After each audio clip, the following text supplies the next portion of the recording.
Entonces, como yo les decía, la idea original de esta clase era hacer una clase específicamente sobre el tema de la biometría, la tecnología de reconocimiento facial, y cómo esta se entronca en dos cosas que hemos visto en esta unidad del curso. Por el lado, el tema de la privacidad en espacios públicos y la vigilancia, y por otro lado, el aspecto relacionado con la recolección, almacenamiento, procesamiento y transmisión de datos personales.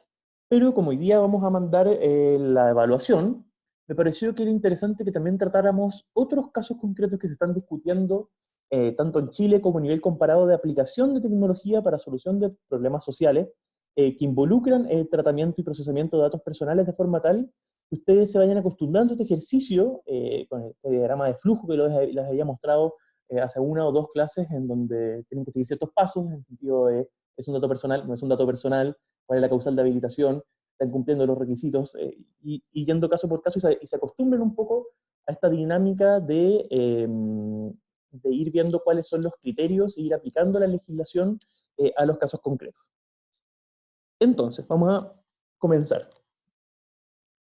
Esto que ustedes ven en el PowerPoint es el monumento que tiene Holanda a las víctimas del Holocausto en su país. Cada una de esas pequeñas columnas es, por supuesto, una persona que fue asesinada por el régimen nazi dentro de la ocupación de Holanda. Y Holanda es un caso bien particular porque si uno compara la tasa de víctimas en Holanda respecto de otros países similares, como lo es Bélgica, Francia, incluso Polonia, el porcentaje de la población judía que había en Holanda que fue víctima del holocausto es muchísimo mayor. Hay varios factores que los historiadores han estudiado para explicar este fenómeno. Uno, que Holanda es un país muy pequeño y muy denso, que a diferencia de otros países, en Holanda la población judía era particularmente pobre y por tanto tenían menos acceso a esferas de poder, que la geografía de Holanda no tenía mucha campiña, de forma tal que era muy difícil para las personas esconderse. El hecho de que los alemanes consideraran a los holandeses naciones hermanas en términos raciales y por tanto la ocupación fue bastante poco violenta eh, y eso hizo que la población en general no se resistiera tanto y por tanto los judíos locales no contaron con tanto apoyo de la población local. Pero uno de los factores que también existe es que en Holanda había algo así como una cultura muy grande de registro civil. Había una burocracia muy bien desarrollada. Y una de las particularidades de los censos y de los registros del el equivalente, eh, Holanda fue tomada en 3 días, no conocía ese dato. ¿En Holanda es ese país donde los gansos avisaron que estaban llegando los alemanes? ¿O eso fue otro país? No importa. Eh, entonces existía muchos registros muy profesionales. Y el problema es que dentro de esos registros, de los registros de matrimonio, de actas de nacimiento, lo que sea, estaba anotado tanto la religión como la dirección de todos los ciudadanos holandeses.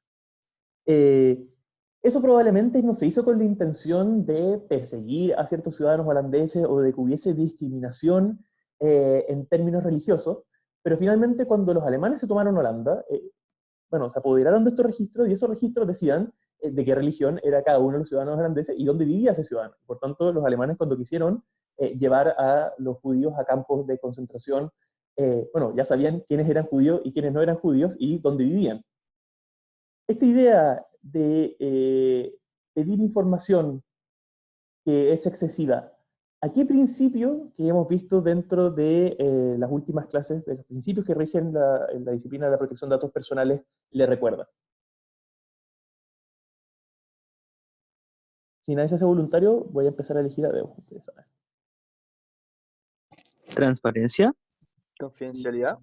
No, porque transparencia es la capacidad que tiene, o sea, por un lado, el deber que tiene el responsable de informar al titular respecto de qué datos se están recolectando, cómo se almacenan, para qué se utilizan, y por otro lado, el derecho que tiene el titular de exigir al responsable que se le informe qué datos suyos tiene bajo su poder.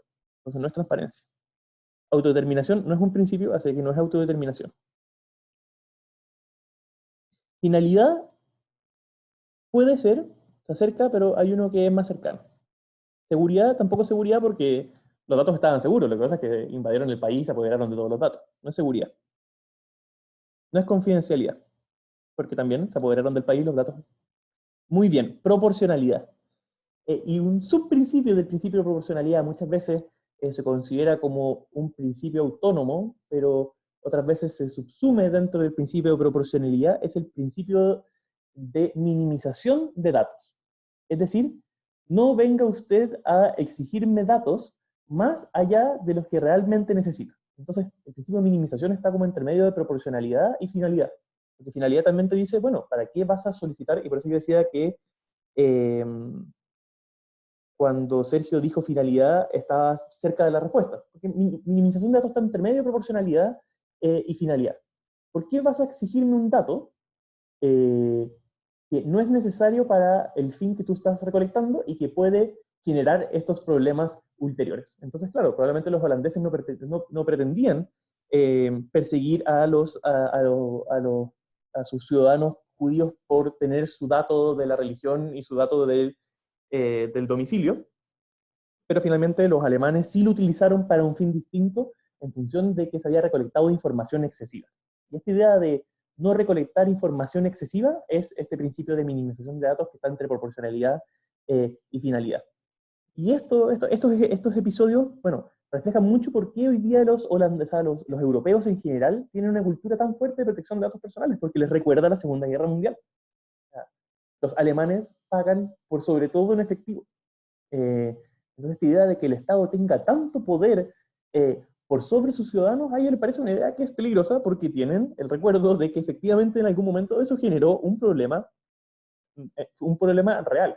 Y por eso que hoy día los europeos tienen esta legislación tan protectora de este tipo de derechos.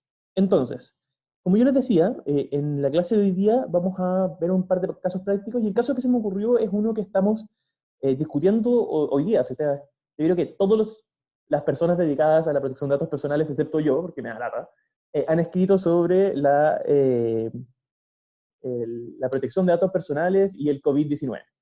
Entonces, bueno, muchos dicen que la forma de solucionar la pandemia es saber dónde están cada una de las personas que está contagiada, entonces sí, los vamos a poner en cuarentena.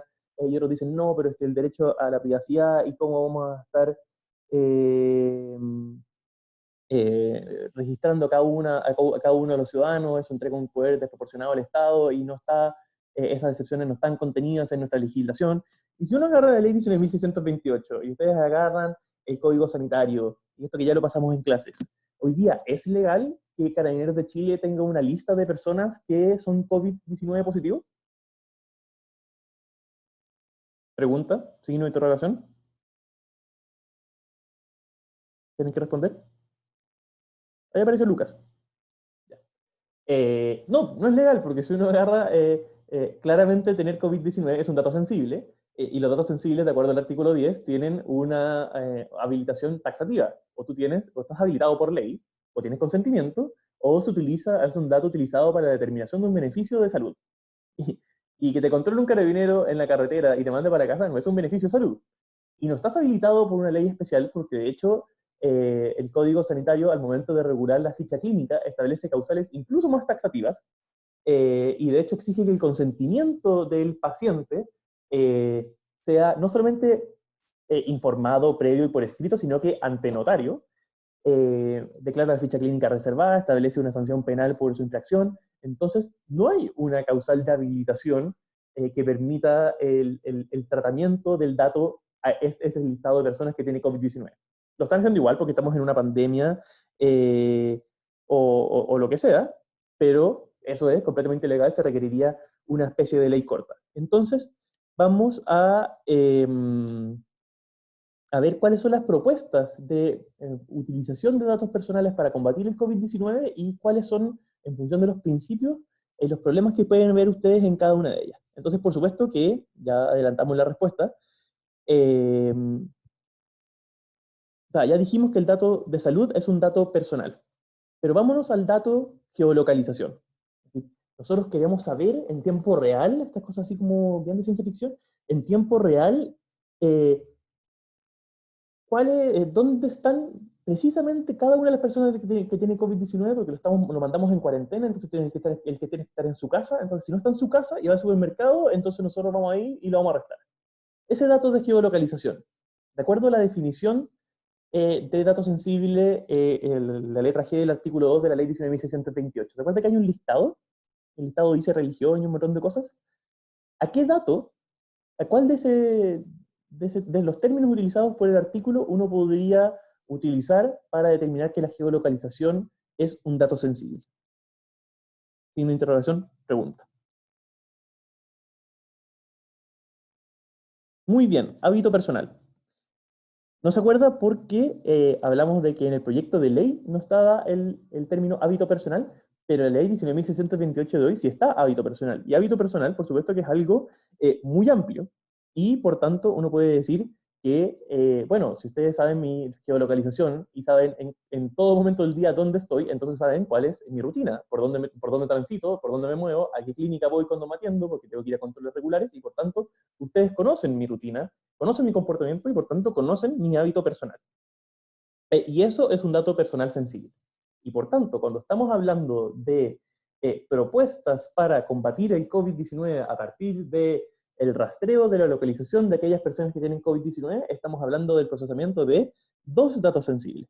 El dato sensible médico, que todos sabemos que es un dato sensible, porque es el dato sensible por excelencia, y el dato sensible hábito personal, que es el rastreo de la geolocalización de una persona.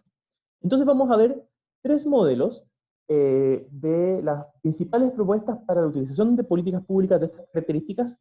Pues vamos yendo un poquito de menor a peor, o sea, de peor a mejor, de columnas redactadas por ingenieros comerciales a columnas redactadas por ingenieros a columnas redactadas por expertos reales en materia de protección de datos personales y que además tienen conocimiento técnico.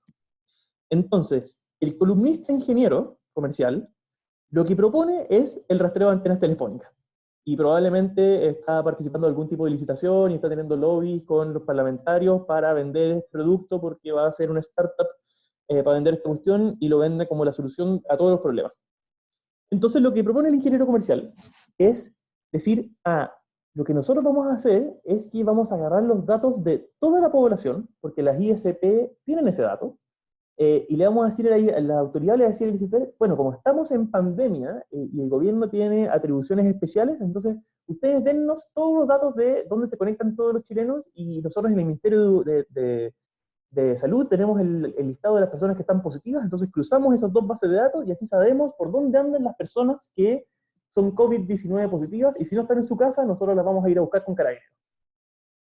¿Cuál es el problema? El problema es que la tecnología, me gustaría decir nada personal contra los ingenieros comerciales, pero no sería verdad. Entonces, el problema es que la tecnología utilizada es la triangulación de antenas. Y eso significa, en celulares, no sé si se han fijado que la precisión de cuál es la forma, ¿sabes? La precisión en la cual el celular ubica donde ustedes están varía dependiendo de cuál es el mecanismo para detectar esa ubicación. Puede ser a través de triangulación de las antenas, eso significa que es la información a la cual tiene acceso la compañía de teléfonos o la compañía de telecomunicaciones, y lo que dice eso es, bueno, Pablo se conectó a la antena que está ahí, la antena que está allá y la antena que está acá, y por tanto si está entre esas tres antenas, su ubicación aproximada es tal cuadra, y por tanto esa ubicación tiene un rango de error de 200 metros por un lado y 200 metros para el otro. ¿Cuál es el problema? Nunca he visto La Casa de Papel, así que no sabría decir, pero me imagino que ese tipo de cosas pasan. Entonces la triangulación de antenas no es realmente precisa, porque tiene un rango amplio de error, y por tanto, si tú quieres discutir, oye, tú incumpliste la cuarentena porque entraste a un edificio, bueno, con 200 metros para allá y 200 metros para acá, bueno, no se puede saber si yo estoy dentro del edificio, estoy fuera del edificio, si realmente fui a comprar pan o la antena estaba mal calculada y por tanto no es lo suficientemente preciso eh, para identificar si una persona realmente está incumpliendo la cuarentena o no está incumpliendo la cuarentena. ¿Y qué significa que es altamente impreciso? Significa que quizás si yo fui a mi jardín a regar, entonces me agarró la otra antena, entonces la ubicación aproximada se corrió de 200 metros para allá, entonces me dijeron, que tú fuiste a comprar pan, y no, en realidad fui a regar. ¿Cuáles principios de la protección de los datos personales creen ustedes que aplica si nosotros estamos hablando de el rastreo, o sea, de este rastreo de antenas telefónicas? ¿Con qué principio podría entrar en colisión? Signo de interrogación, pregunta. No es el principio de calidad, porque el principio de calidad es el deber que tienen el responsable de base de datos, que los datos que ellos manejen reflejen la realidad, pero tú no le puedes pedir a un responsable de base de datos que haga que cierta tecnología sea más precisa de lo que la tecnología es. No es el principio de finalidad. No es culpa de las ISP que las antenas solamente triangulen con una precisión de 100 o 200 metros.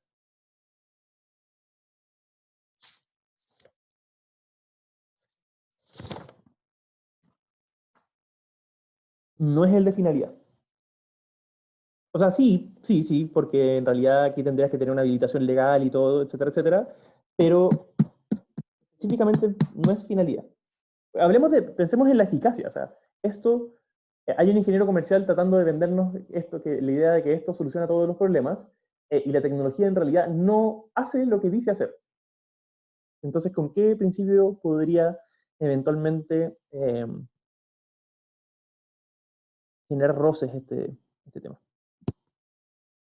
Bueno, ya trataron suficiente. Con el principio de proporcionalidad, porque el principio de proporcionalidad era el que establecía que existiera un vínculo entre la posible afectación y el objetivo que yo busco alcanzar. Entonces, si a mí me dicen, mira, Pablo, en verdad, si hacemos esto de verdad, se acaba la pandemia.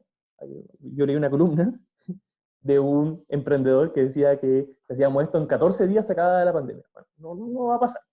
Pero si alguien dijera y me demostrase que si hiciéramos esto y todas las personas realmente renunciaran a su privacidad, ¿vamos a acabar con el COVID-19 en 14 días? Bueno, por supuesto que renunciamos todos a nuestra privacidad.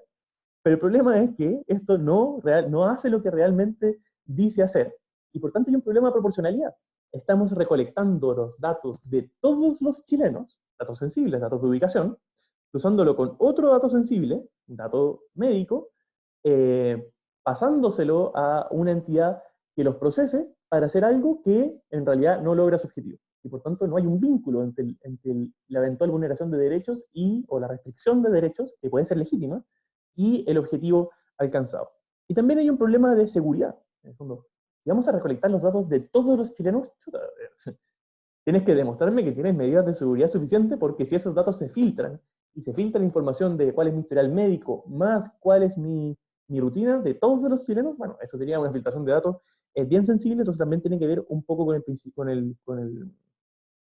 principio de seguridad. La segunda propuesta, que es un poco mejor, y es lo que hasta cierto punto aquí, el ingeniero comercial cuando escribe su columna, siempre mezcla esta cuestión, entonces agarra cosas del modelo coreano y lo aplica a este modelo y hace una ensalada. Pero la idea de esta segunda propuesta en el fondo, rastreo obligatorio de las personas, funciona un poco distinto y es lo que hizo hasta cierto punto el modelo de Corea del Sur. No es la única razón por la cual Corea del Sur fue muy buena combatiendo el COVID-19. También en el fondo hay una cultura de obedecer a la autoridad, la gente realmente respetó la cuarentena, se hicieron muchos tests muy al comienzo, se rastrearon aquellos casos que eran positivos, se hicieron cuarentenas muy estrictas muy al comienzo del brote, entonces no crean que esta es la razón por la cual Corea realmente combatió bien el COVID, pero puede haber sido uno de los elementos que haya ayudado. Y lo que hacían era, si tú dabas COVID-19, te obligaban, esto es una cuestión que en Occidente nos parecería un poco compleja, te obligaban a instalar una aplicación en el celular. y la aplicación en el celular no calculaba la ubicación de acuerdo a la antena, sino que calculaba la ubicación de acuerdo al GPS interno del celular. El GPS interno del celular tiene una precisión mucho más alta que la triangulación de antenas. De hecho, la empresa telefónica no tiene acceso a mi ubicación del GPS, tiene acceso a mi ubicación de la triangulación de antenas. Y por tanto, cuando una persona se iba para la casa con COVID-19, con cuarentena, le decían, instala esta aplicación en el celular. Bueno, si tú salías con tu celular, fuera del área de tu casa, le llegaba una alerta a la autoridad sanitaria y te llegaba un llamado por teléfono, oye, ¿por qué estás saliendo? ¿Tienes autorización? ¿Para dónde vas? Etcétera, etcétera. Y por tanto, se activaba esta alerta de persona COVID-19 positiva que está infringiendo la cuarentena cuando el celular salía de la casa, el celular se apagaba o se apagaba el GPS. ¿Cuáles son los problemas de esta propuesta? Bueno, por un lado, que significaría obligar a las personas a instalar una aplicación, lo cual no deja de ser problemático.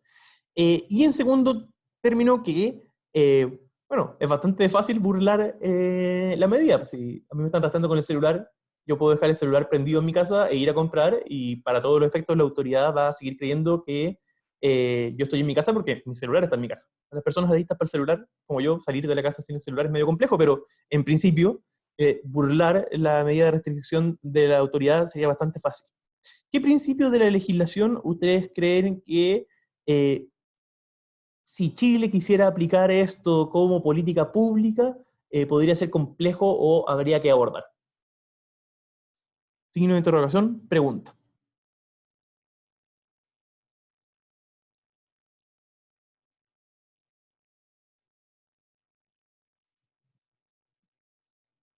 ¿Aceptan respuestas? Eh, sí, responsabilidad. Es que responsabilidad es un principio un poco transversal. Eh, los responsables de base de datos son siempre, valga la redundancia, responsables de los daños que causan. Así que no es responsabilidad específicamente.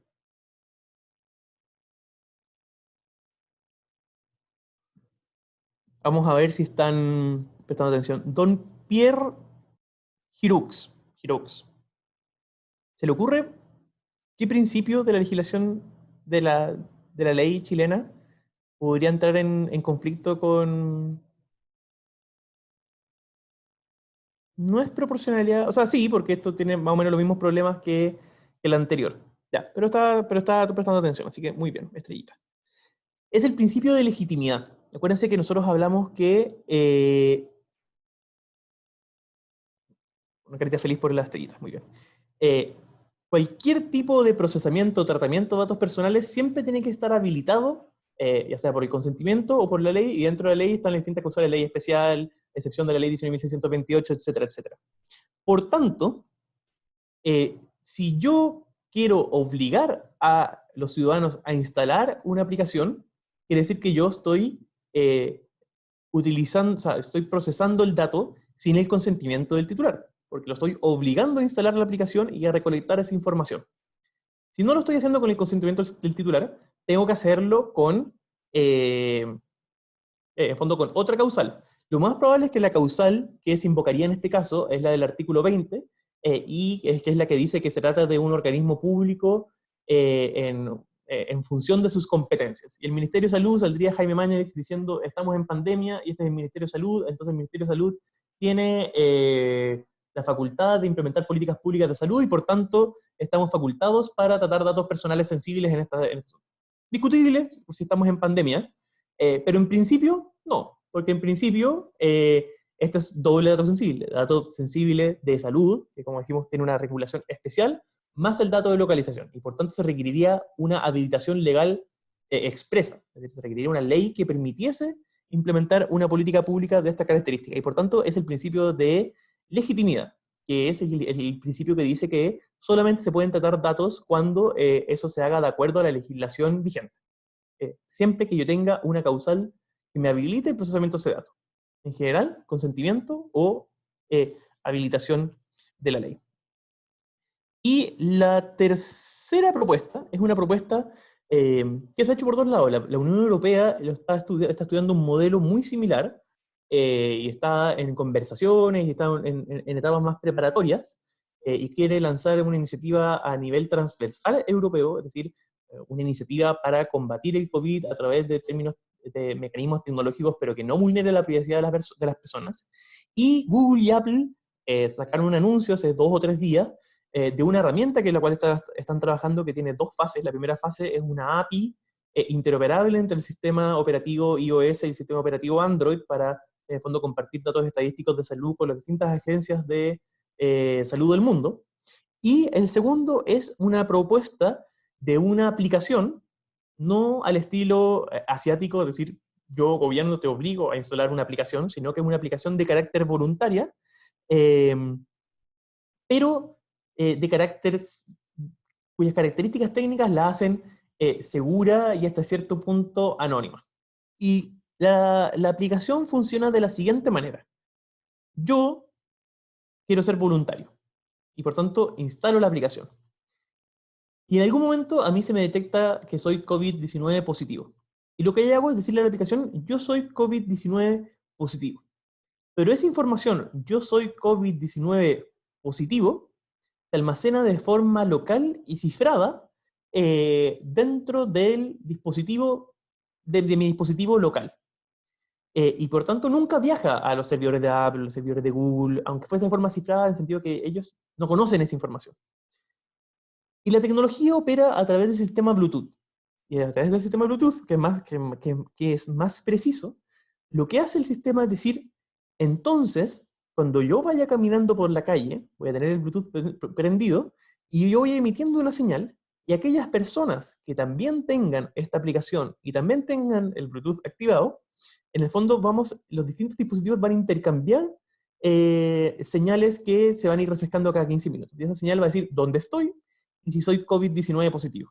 Y por tanto, si yo soy una persona que utiliza la aplicación para resguardarme, lo que en algún momento me va a llegar es una notificación diciendo, hoy día, durante tal parte del día, no precisamente, porque si fue precisamente, ¿Qué? entonces podría más o menos Estoy en inferir clase.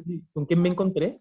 Lo que te va a notificar la aplicación es, hoy día, durante el día, en algún momento tú estuviste a una distancia menor a la recomendada con una persona que era COVID-19 positiva y por tanto te recomendamos realizar ¿Por qué me una cuarentena preventiva. ¿Alguien está hablando? Pero estaba ¿Alguien está hablando? diciendo? Bueno, yo siempre estoy diciendo que. Hello. Chiquillos, les recuerdo que por favor muteen sus micrófonos y yo no los voy a obligar a que pongan su nombre en el chat de Zoom porque si quieren participar de forma anónima en la clase, bueno, lo podrán hacer, pero en principio pongan su nombre. Entonces, lo que estábamos, perdí un poco el hilo de pensamiento. En algún momento te va a llegar una notificación diciendo, durante el día, tú estuviste a una distancia menor a la recomendada por la autoridad sanitaria con una persona que era COVID-19 positiva y por tanto te recomendamos guardar cuarentena preventiva. Y si se notan, esa información nunca viajó a los servidores de Apple, nunca viajó a los servidores de Google.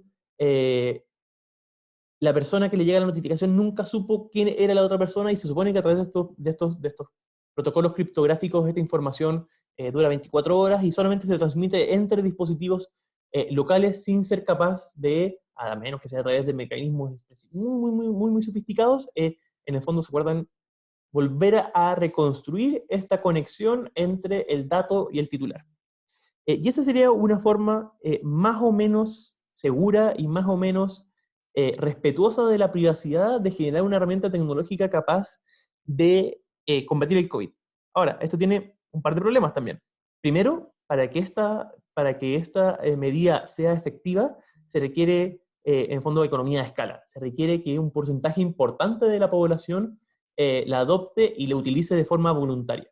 Porque si yo soy la única persona en Casablanca que anda con la aplicación prendida, bueno, nunca me voy a enterar si estuve en contacto con una persona COVID-19 positiva, y al igual que las mascarillas, que también es súper discutido, me puede generar una falsa sensación de seguridad y por tanto decir, bueno, mira, yo ando por todas partes y nunca me llega la notificación, entonces estoy seguro. No, pues no estás seguro porque nadie usa la aplicación. Segundo, el Bluetooth gasta mucha batería y por tanto muchas personas puede que utilicen el Bluetooth en ciertos momentos del día, pero en ciertos momentos del día no lo utilicen porque gasta mucha batería y por tanto eso es una barrera para su adopción masiva y permanente. Y por último, si ustedes lo piensan, la notificación no es tan útil. Durante el día estuve expuesto cerca mío hubo una persona que tenía COVID-19 positivo.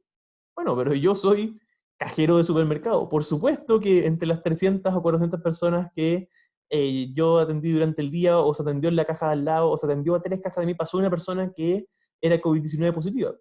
Entonces, finalmente, esa notificación durante el día, cerca tuyo, pasó una persona con COVID-19 positivo, es discutible cuál es o sea, qué tan útil es. Hay una pregunta del señor Campero. Aquí se supone que el white paper que sacó Google y Apple, en el fondo la garantía es el almacenamiento de carácter local. En el fondo, ellos dicen, nosotros no vamos a poder utilizar esta información aunque nosotros quisiéramos porque nosotros no tenemos acceso a ella. Y esa es la forma, así como yo les decía en algún momento, que la forma más segura de resguardar un dato es no almacenándolo. Bueno, la forma más segura de resguardar un dato de mala utilización, filtración, etcétera, etcétera, es que simplemente no lo tengas. Entonces, este protocolo criptográfico almacena a nivel local y la comunicación solamente se da dentro de los dos dispositivos y se supone que de forma que disocia la persona que está infectada con la notificación que le llega a la persona que le están diciendo, oye, durante el día estuviste cerca de una persona con COVID-19. Ahora, esto está a nivel de white paper, está a nivel de propuesta. Yo no o sea, la leí, pero no la he revisado con tanta detención. Sí vi a gente muy metida en el mundo de esto, hablando de los riesgos de tener el Bluetooth prendido todo el día. Y por supuesto que ninguna tecnología, y esto es importante que lo tengan presente, vamos a tener la próxima clase, la clase de ciberseguridad, y vamos a tener una clase de cifrado y vamos a meternos más en concreto en estas cosas, pero ninguna tecnología es infalible y por tanto siempre hay riesgos asociados, pero esta es un poco la propuesta más seria, pero como yo les decía, un poco con estas limitaciones. ¿Preguntas? ¿Más preguntas? Vamos a cambiar de tema. Sí, profesor, tengo una duda. Esto, el uso de esta tecnología permitiría a los gobiernos realizar campañas hacia la población que sean un poco más efectivas, o sea, para que la gente sea como más consciente de la problemática. Sí, esta aplicación, o sea, que esta aplicación tenía dos aspectos. El primero era este tema de un poco autocuidado de la población. Oye, tú eres una persona y estuviste cerca de una persona con COVID-19. Esa es toda la información que te llega. Y eso es para que las personas hagan cuarentena preventiva.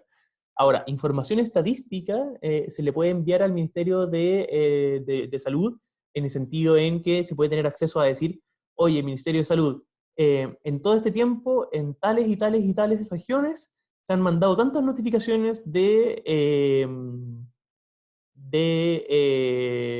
precaución. Ahora, eso hay que tomarlo en su justa medida. ¿Cuántas notificaciones en función de cuántas personas realmente utilizan la información, etcétera, etcétera? Pero además la aplicación te permite enviar información un poquito más relativa a tu persona, aunque anonimizada, a las autoridades, pero eso requiere ya un consentimiento súper, súper, súper expreso. Entonces, yo puedo mandar, exigir, es una especie de opt-in. Si yo quiero, utilizo la aplicación solamente para que me llegue la notificación de que estoy cerca de alguien con COVID. Y si yo quiero, y ahí tenéis que ponerle como 5 veces me gusta, yo puedo enviar información diciendo, yo soy una persona COVID-19 positiva y tengo 19 años y vivo en La Reina y no tengo preexistencias. Y esa información va a llegar de forma anonimizada al Ministerio de Salud, pero requiere esta especie de opt-in. Esa es un poco la propuesta y sus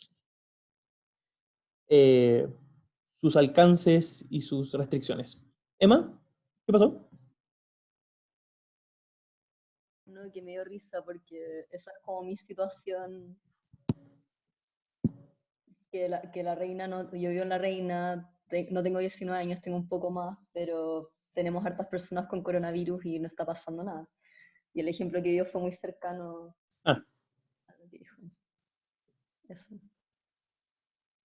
pensé que era una referencia, ¿cómo se llama este cómic? Donde el monito siempre termina diciendo "o no". Ya. Eh, entonces, esa era un poco la referencia a la discusión más cercana que estamos teniendo hoy día sobre mecanismos tecnológicos de procesamiento de datos y su aplicación para resolver problemas sociales. Para que ustedes vieran un poco cómo se va aplicando la legislación de protección de datos personales, sus principios y los criterios. Pero también veámoslo en casos concretos de la utilización de mecanismos de biometría y de reconocimiento facial. No sé si ustedes vieron las noticias que hace una semana se adjudicó a una empresa, no me acuerdo cuál es el nombre, pero un sistema de vigilancia de más de 1000 cámaras a nivel nacional, muchas de ellas que cuentan con este sistema de reconocimiento facial o biometría. Sí, era mucha plata, eran como 1.500 millones de pesos, una cosa así, mucha plata. Pero vamos a ver este tema de cómo afecta o sea, en qué consiste la biometría y cómo se relaciona tanto con el tema de la privacidad como con la protección de datos personales. Ahora, hagamos el mismo ejercicio de nuevo. ¿Cuál de los términos utilizados es la definición de datos sensibles, el numeral G del artículo 2 de la ley 19.628, uno podría considerar el dato biométrico? ¿A quién se le ocurre? Ya, muy bien. Hay una parte que dice del artículo G, de la letra G del artículo 2, que habla sobre las características físicas. Y el otro ese es el más evidente. Y el otro que podría ser indirectamente es el que se refiere a origen racial. Y el origen racial muchas veces también hace referencia a características físicas que determinan la adscripción a cierta nacionalidad, etnia.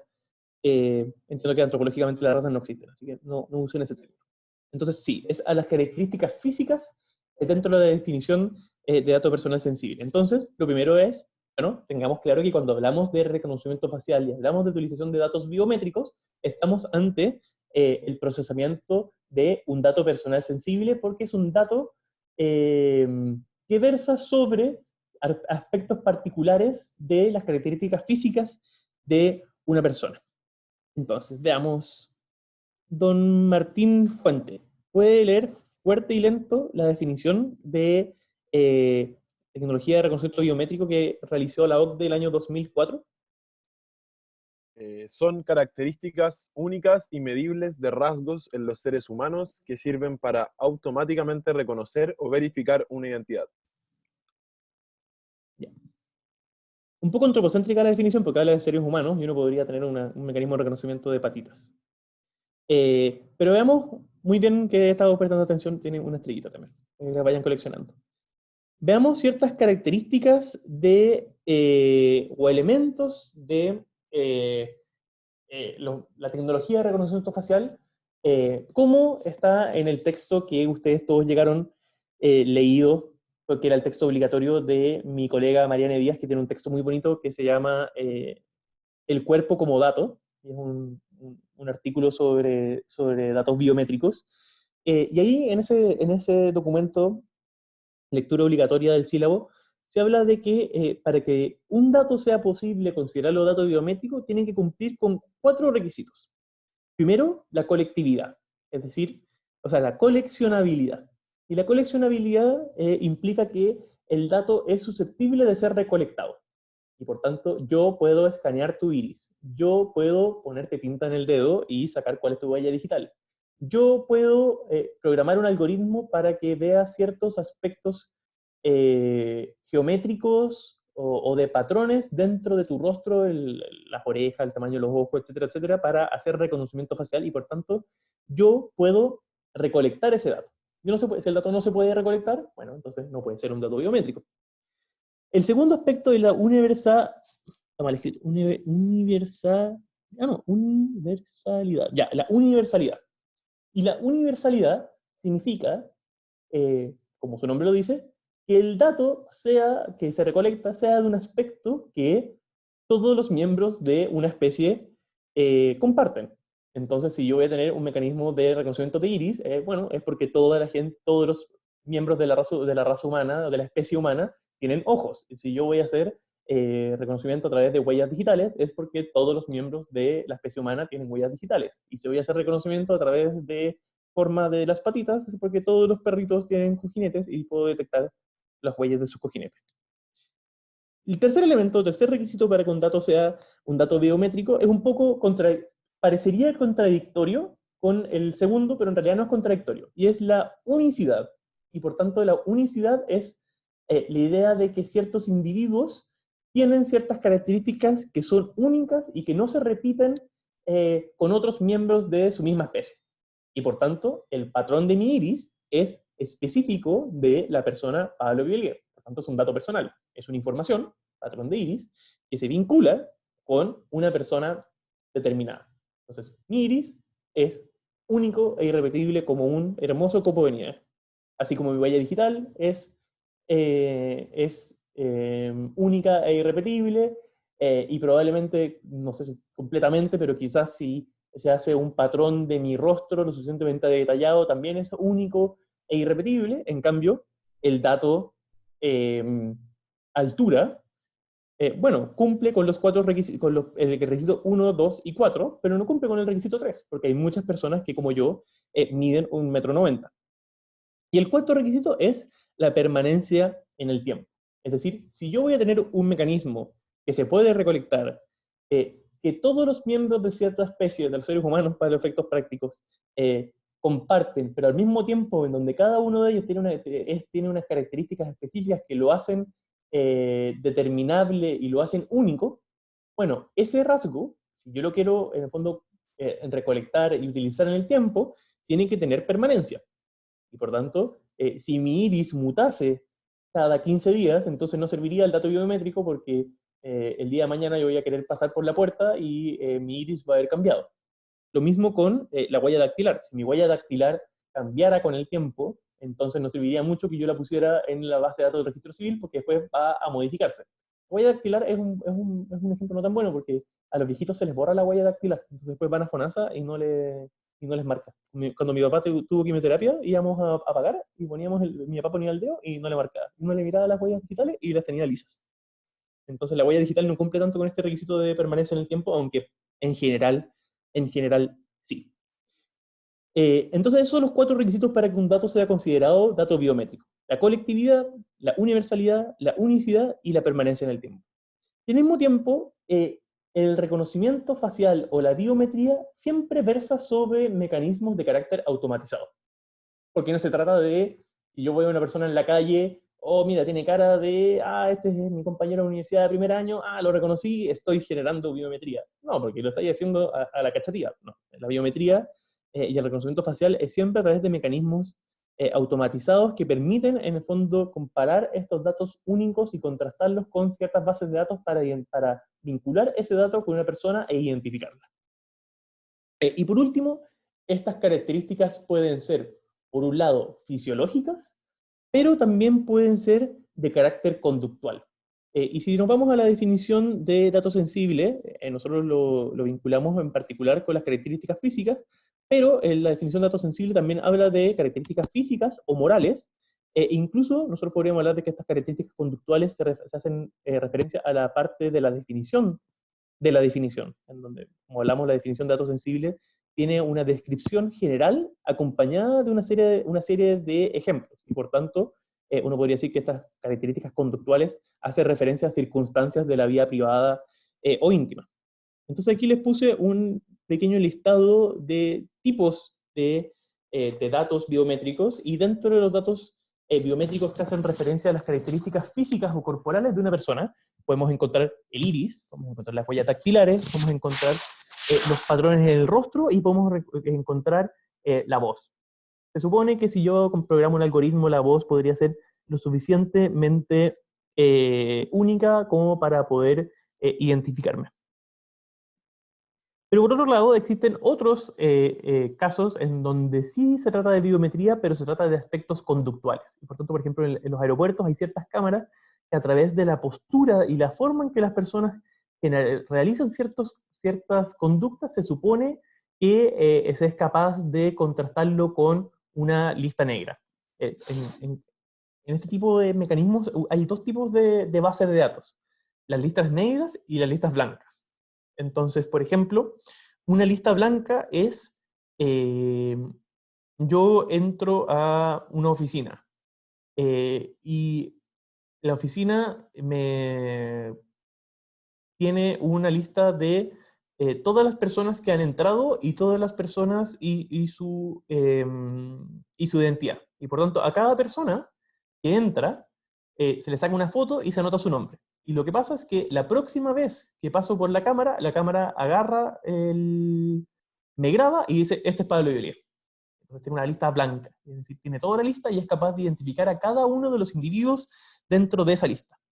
En cambio, los mecanismos de lista negra, que son los que se utilizan más en temas de seguridad o vigilancia en espacios públicos, es la cámara está constantemente recolectando patrones en los rostros y tiene una lista negra, tiene un listado de las 15 personas que son buscadas por robar poleras en la comuna.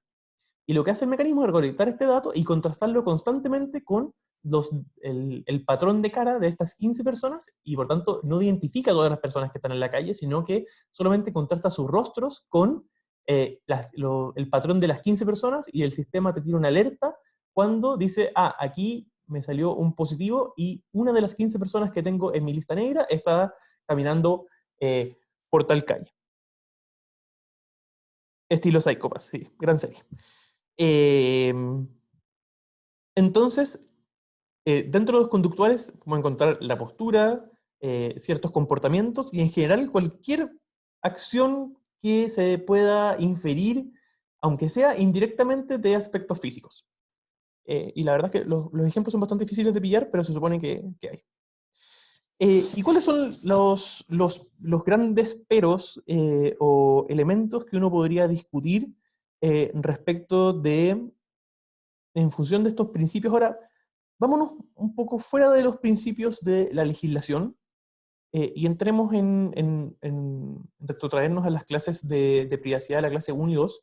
¿Se acuerdan que yo les hablé sobre los criterios que tenía el Tribunal Constitucional chileno para identificar si una ley o una política pública generaba una legítima restricción del ejercicio de un derecho fundamental?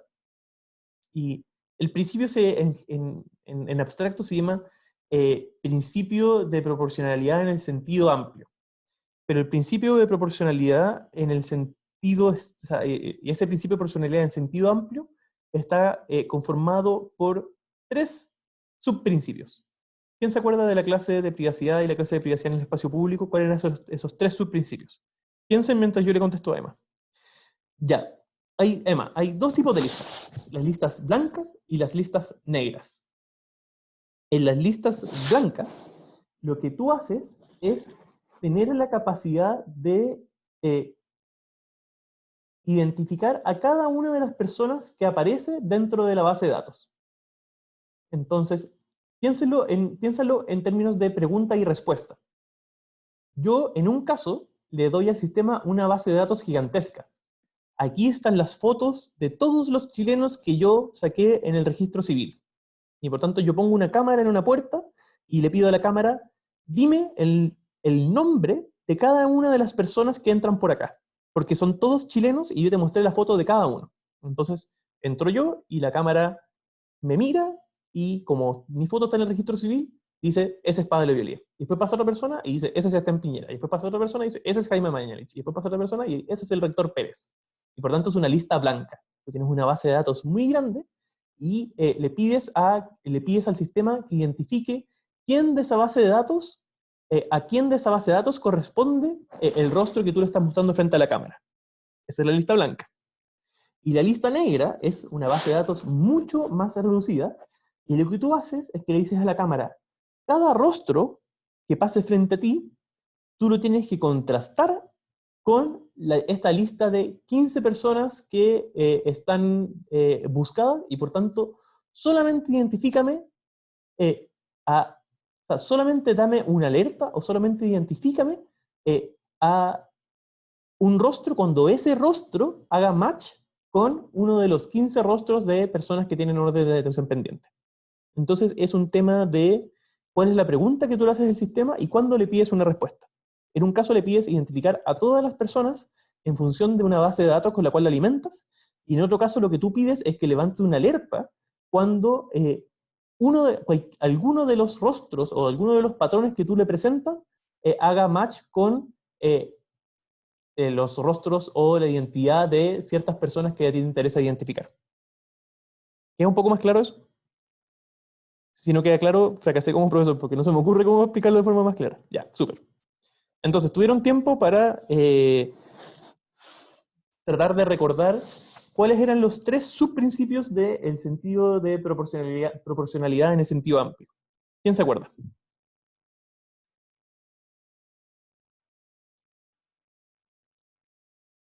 Signo de interrogación, pregunta, foro.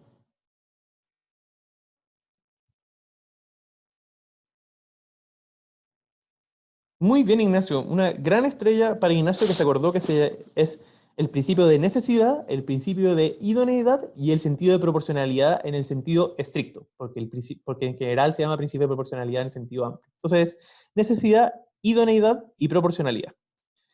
Entonces, vamos a ir viendo estos aspectos y vamos a ir viendo en qué, respecto de qué principios generan problemas o generan roces.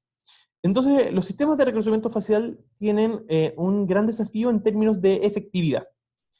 Y tienen desafíos en términos de efectividad porque generan un alto número de falsos positivos. Y falsos positivos son aquellas instancias en donde el sistema dice que identificó a una persona cuando en realidad identificó a una persona equivocada. Generalmente pasa en los casos de listas negras. En el fondo, yo tengo aquí los rasgos faciales de las 15 personas con orden de detención pendiente en la comuna de Lo Barnechea, y resulta que otra persona iba caminando por la calle y el sistema le dijo: usted es Pablo Violía, usted tiene una orden de detención pendiente por piratería, así que acompáñeme a la comisaría. Eso es un falso positivo.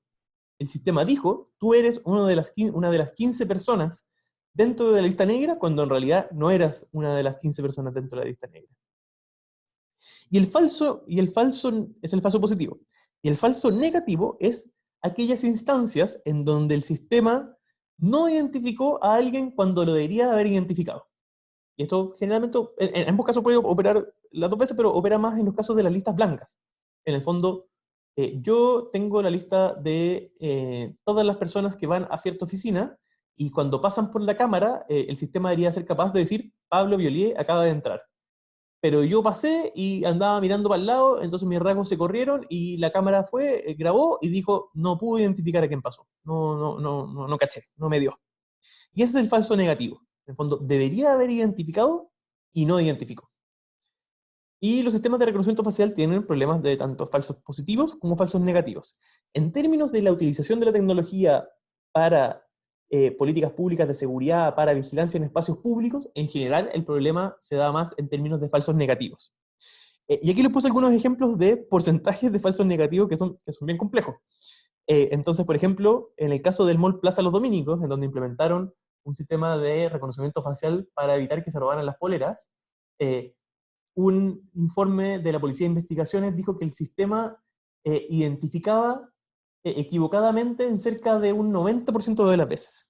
Eso significa que el sistema, de las 10 veces que dijo: oye, en el sector de Ripley anda dando vuelta a alguien que tenemos en nuestra base de datos de personas que se roban poleras, de las 10 veces que hizo eso, 9 veces no era la persona que estaba en la base de datos, y solamente una de ellas fue capaz de identificar a la persona que era sospechosa, que tenía orden de detención pendiente o estaba en la base de datos de personas que roban. ¿Se les ocurre a ustedes que uno podría participar de cualquier otro mercado y decir: yo te vendo un producto que funciona mal 9 de cada 10 veces y que todavía te vaya bien? A mí me parecería bien difícil. A ver, Lucas.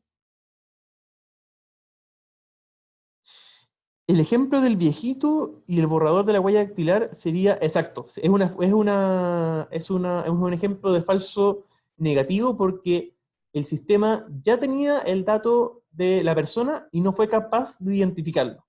Ahora, es un falso negativo que no es culpa del sistema, es culpa de que no se le está entregando la información que requiere, pero efectivamente es un falso negativo. Entonces, muy bien, Lucas. En Londres, el sistema que pusieron, oye, en Nueva York me faltó el porcentaje. Era como 92%, creo. Estoy editando en tiempo real. En Londres el sistema tenía una capacidad de identificar de un 85%, en Nueva York tenía un 92%, y así. Y ustedes pueden decir, pero profesor, yo tengo un primo ingeniero comercial que tiene una startup de reconocimiento facial y él me dice que su algoritmo es capaz de identificar correctamente en un 95% de las veces. Entonces, ¿cómo son estas cifras tan disímiles? Y claro, el problema del reconocimiento facial es que, por supuesto que en un caso de laboratorio tú vas a poder, en el fondo, generar altas tasas de predictibilidad. Si tú le tomas una foto a una persona y esa foto está pensada para facilitar el reconocimiento facial y por tanto tiene un contraste con el fondo, tiene cierta resolución, y luego, en el fondo, tú a la base de datos le entregas esa foto para contrastar y luego pones a la persona directamente frente a la cámara en situaciones de... Por supuesto que ese sistema va a tener va a tener una tasa muy baja de falsos positivos y va a tener una muy buena tasa de identificación. Pero para efectos prácticos muchas veces no existen esas bases de datos y por tanto el factor calidad de la base de datos influye en la efectividad de la tecnología y por tanto, por ejemplo, cuando nosotros nos vamos a sacar una foto al registro civil para el carnet, no nos sacamos una foto pensando en que esa foto sirva para reconocimiento facial, ¿no? Sacamos una foto pensando en que esa foto simplemente se pega en el carnet, cosa tal que el carabinero nos pueda hacer control de identidad preventivo. Por otro lado, al momento en que nosotros caminamos por un mall, no nos estamos no estamos permitiendo que la cámara nos grabe en situaciones ideales. Podemos andar con un jockey, podemos andar con un abrigo que nos tape la mitad de la cara, podemos estar mirando para otro lado, podemos estar lejos, y por tanto, lo que afecta es, por un lado, la calidad de la base de datos y, por otro lado, la calidad de la muestra. Entonces, lo que vale en la práctica para medir, en el fondo, la efectividad de la política pública no es cómo opera en el laboratorio, sino cómo opera en la práctica.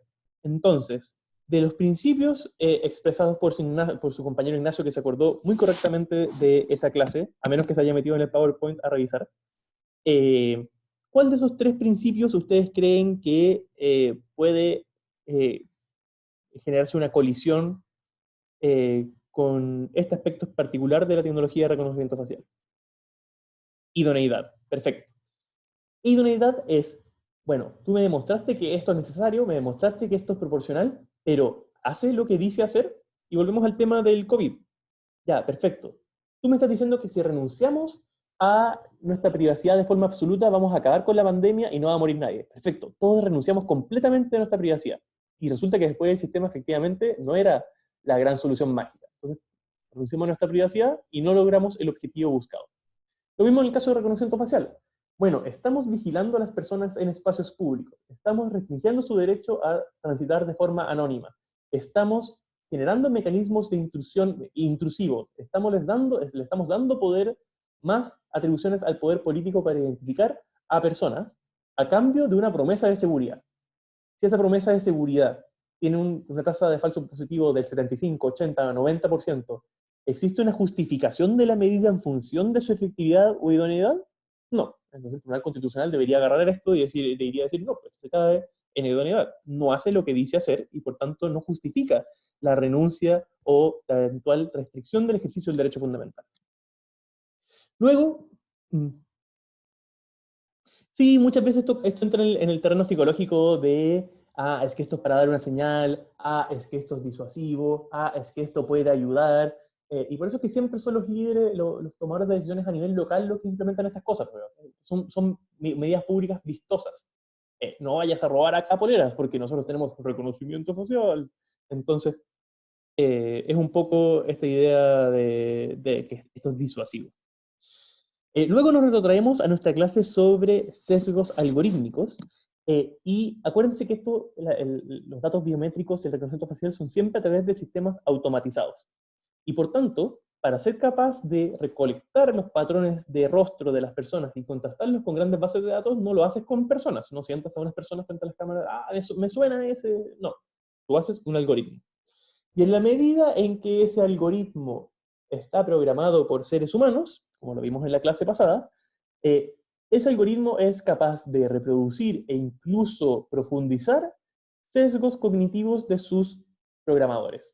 Uno de los grandes sesgos que se han detectado dentro de los algoritmos de reconocimiento facial son sesgos raciales, porque los algoritmos de reconocimiento facial son programados por hombres blancos millonarios de Silicon Valley, y por tanto, una investigación del Instituto NIST mostró que muchos algoritmos son entre 10 y 100 veces más efectivas para identificar a personas blancas que para identificar a personas asiáticas, afrodescendientes, etcétera, etcétera, porque probablemente estos tipos que programaron el algoritmo lo probaron entre ellos, buscaron imágenes en Google y les salió gente blanca y probablemente ni siquiera se dieron cuenta, por eso que era un sesgo.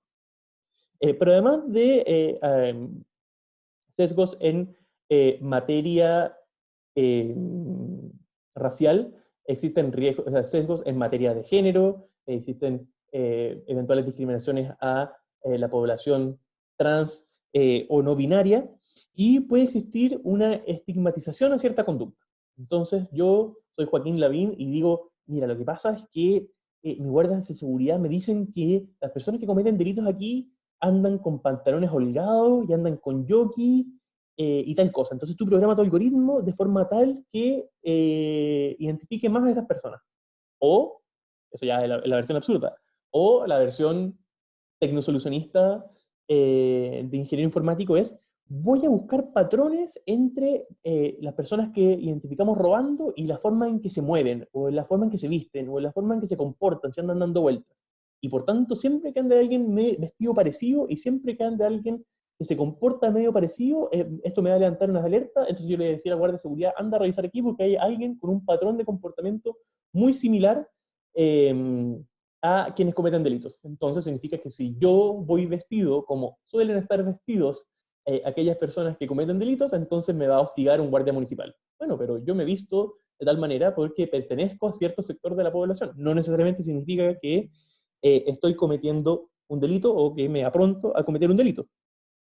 Y estos son los que se llaman sesgos de confirmación. Entonces, sesgo de confirmación, yo creo que aquí roban mucho y por tanto voy a poner más cámaras y más guardias, y como puse más cámaras y más guardias, entonces fui capaz de detectar más delitos y por tanto entonces voy confirmando constantemente que aquí efectivamente habían más delitos, o sea, habían más delitos porque fui a buscar si habían delitos y encontré más. Bueno, quizás en otro lado hay la misma cantidad de delitos, pero hay menos personas revisando si hay más delitos y por tanto hay menos denuncias o lo que sea, y eso genera una especie de sesgo de confirmación. Y por último es el uso en espacios públicos, que es algo que discutimos en una de las clases. Y el uso en espacios públicos significa que esto entrega generalmente a las autoridades políticas un nivel muy importante en términos de la capacidad de detectar a aquellas personas que transitan en espacios públicos y controlar su movimiento, y como diríamos en términos de datos personales, porque recuerden que esto finalmente es la captación de un dato personal. Yo estoy captando tu rasgo facial y por tanto un rasgo relativo a una característica física de tu persona, o estoy recolectando tu comportamiento en sentido de postura o de forma en que transitas, y por tanto es un rasgo relativo a mi conducta, a mi hábito personal, y que permite en el fondo poder decir, ¿sabes qué? Imagínate, yo voy contra todo protocolo y digo, ¿sabes qué? Voy a empezar a rastrear a Pablo Violeta. Y cada vez que el sistema lo voy a agarrar, funciona como lista negra, pero voy a hacer que funcione como lista blanca. Entonces, cada vez que pasa Pablo Violeta por la comuna de Santiago, voy a ver por dónde anda. Y después voy a hacer un log de por dónde transita Pablo Violeta y voy a tener un registro de cuál es el comportamiento de Pablo. Y eso lo que genera, como conversamos en otra clase, es un efecto inhibitorio. Yo dejo de ejercer un derecho por miedo a una eventual represalia, o por el solo hecho, ¿se acuerdan que habíamos discutido claro, como el sistema de China y su sistema de puntuación de crédito social? ¿Se ¿Se acuerdan que habíamos hablado que la privacidad no solamente se infringía en términos positivos, sino que también en términos negativos? En el sentido de, yo por el solo hecho de sentirme observado, eso ya puede significar una infracción a la privacidad. Bueno, esto se puede generar un efecto inhibitorio. Yo, no es que me hayan vigilado, sino que por el hecho de yo sentir que podría ser sujeto de vigilancia, dejo de ir a la marcha del orgullo gay. Porque yo no he salido del closet con mi familia, entonces no quiero que se filtre la imagen, entonces yo simplemente no voy. Bueno, estoy dejando de ejercer un derecho fundamental y eso hasta cierto punto también es una vulneración o una restricción. Y lo mismo con el derecho al anonimato. Esta idea de esta alta capacidad para identificar a las personas, el efecto inhibitorio, etcétera, etcétera, ¿con cuál de los tres principios que expresó Ignacio se podría vincular?